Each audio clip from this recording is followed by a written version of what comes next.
ஓம் நமச்சிவாயா. போன வீடியோவில் மேச லக்னத்தினுடைய ஒவ்வொரு வீட்டு அதிபதிகள் யாரு அப்படின்னு பார்த்தோம். இந்த வீடியோவில் ரிஷப லக்னக்காரங்களுக்கு ஒவ்வொரு வீட்டின் அதிபதி யாரு அப்படிங்கிறத பார்க்கலாம். ஸ்க்ரீனில் தெரிகிற ராசி கட்டத்தில் ரிஷபம் அப்படிங்கிற வீட்டில் ஒன்றுன்னு எழுதியிருக்கோம்.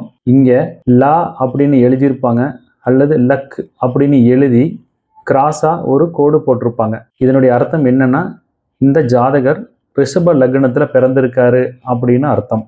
இந்த ரிஷப லக்னக்காரங்களுக்கு லக்னாதிபதி சுக்கிரன். என்ன காரணம்னா, அந்த வீடு சுக்கிரனுடையது, அதனால லக்னாதிபதி சுக்கிரன் அப்படின்னு சொல்லுவாங்க. அதே சமயம் அந்த சுக்கிரன் 6ஆம் வீட்டிற்கும் அதிபதியாக இருக்கிறாரு. புதன் கிரகம் 2ஆம் வீட்டிற்கும் 5ஆம் வீட்டிற்கும் அதிபதியாக இருக்கிறாரு.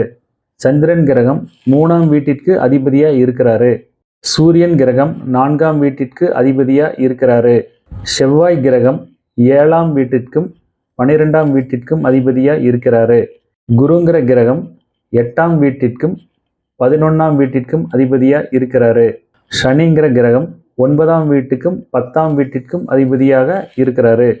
ஒரு ரிஷப லக்ன ஜாதகர் ஜோதிடரை பார்க்க போகிறாரு அப்படின்னா, அவருக்கு ஏதேனும் நீதிமன்றத்தில் வழக்கு இருக்குது அப்படின்னு வச்சுக்குவோம். அந்த ஜாதகர் என்ன கேட்பாரு? இந்த கேஸில் நாங்கள் ஜெயிப்போமா அப்படின்னு கேட்பார். 8ஆம் இடம்ங்கிறது நீதிமன்றம், 11ஆம் இடம்ங்கிறது லாபம் அல்லது வெற்றின்னு இந்த இடத்துல எடுத்துக்கணும். ரிஷப லக்னக்காரங்களுக்கு நீதிமன்றத்தில் வழக்கு இருந்தா அல்லது வேற ஏதாவது பஞ்சாயத்து இருந்தா, குரு திசையிலேயோ அல்லது குரு புத்தியிலேயோ அந்த வழக்கில் அவங்க ஜெயிப்பாங்க அப்படின்னு அர்த்தம். இதற்காகத்தான் ஒவ்வொரு வீட்டினுடைய அதிபதிகள் யாரு அப்படிங்கிறத நம்ம பார்க்குறோம்.